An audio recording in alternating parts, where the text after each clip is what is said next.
Hello दोस्तों, जब आप किसी नदी या समुद्र पर बने पुल या ब्रिज को देखते होगे तब आपके मन में एक सवाल जरूर आया होगा कि आखिर इतने गहरे पानी के बहाव के बीच इंजीनियर्स पुल के पिलर कैसे बनाते होंगे।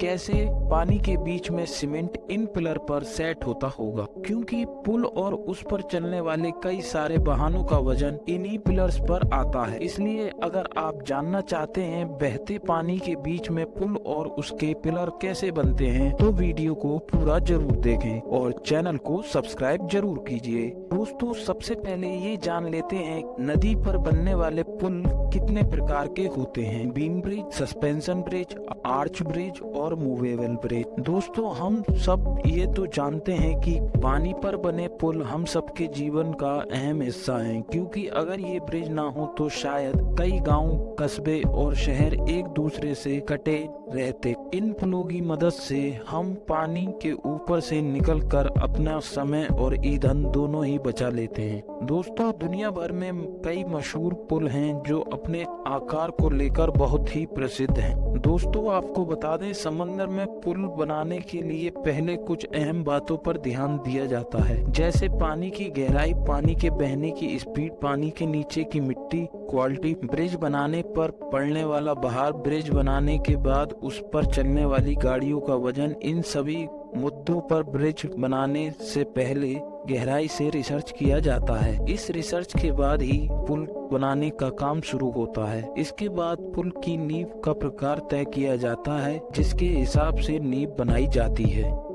इस नींव को कोफर डैम कहते हैं। कोफर डैम का स्ट्रक्चर सर्कल शेप या स्क्वायर शेप में होता है। अब सवाल ये है, आखिर ये कोफर डैम बनते कैसे हैं। कोफर डैम को बनाने के लिए स्टील के लंबे लंबे पाइप एक स्ट्रक्चर पर फिट किए जाते हैं, जिसमें इन्हें सर्कल या फिर स्क्वायर शेप दिया जाता है, और जब ये बनकर तैयार हो जाते हैं तब इन्हें पानी के अंदर डाल दिया जाता है। दोस्तों, इन स्टील के स्ट्रक्चर को मशीन की मदद से धीरे धीरे पूरे एहतियात से पानी के अंदर डाल दिया जाता है, ताकि उसमें अच्छी तरह से सेट हो जाए। इसके बाद मोटर और पंप के जरिए इस पूरे स्ट्रक्चर के अंदर के पानी को बाहर निकाल दिया जाता है, जिस वजह से यहाँ पर सूखी खाली जगह बन जाती है। इसी सूखी खाली जगह पर पिलर बनाने का काम शुरू किया जाता है, जहाँ कई वर्कर लगातार इस जगह पर पिलर बनाते हैं। हालांकि हर जगह इस तरह से काम नहीं किया जा सकता। अगर पानी बहुत गहरा हो तो ज्यादा गहरे पानी में ये कोफर डैम बनाकर नहीं डाल सकते। जैसे दोस्तों, समुद्र में बीम बनाने के लिए समुद्र के तल में सबसे पहले कोई ठोस जगह देखते हैं, उसकी गहराई नापते हैं। इसके बाद उस जगह पर बड़ी बड़ी मशीनों के द्वारा गड्ढा किया जाता है, जैसे बोरवेल बनाते समय करते हैं। फिर उस बोरवेल में सीमेंट या लोहे के मोटाई डाले जाते हैं। फिर पाइप के अंदर का सारा पानी बाहर निकाला जाता है, जिसके बाद उस पाइप में सीमेंट और कंक्रीट का मिश्रण भरा जाता है। जरूरत के हिसाब से एक से ज्यादा खंबे बनाकर आसपास में जोड़ते हैं, जिससे एक मजबूत खंबा तैयार हो जाता है। जैसे जैसे खंबे बनते जाते हैं वैसे वैसे उसके ऊपर रोड भी तैयार की जाती है। जब खंबे बनकर तैयार हो जाते हैं तब सबसे पहले बड़ी बड़ी मशीनों के द्वारा बड़े बड़े उन खंभों को जोड़ा जाता है, और ये सीमेंट कंक्रीट के ब्लॉक कहीं दूसरी जगह पर तैयार करते हैं। पुल का आधा काम बाहर कारखाने में किया जाता है, आधा काम समुद्र या नदी जहां पर पुल बन रहा होता है। बड़े बड़े सीमेंट के ब्लॉक को समुद्र में ले जाने के लिए बड़ी बड़ी शिप्स को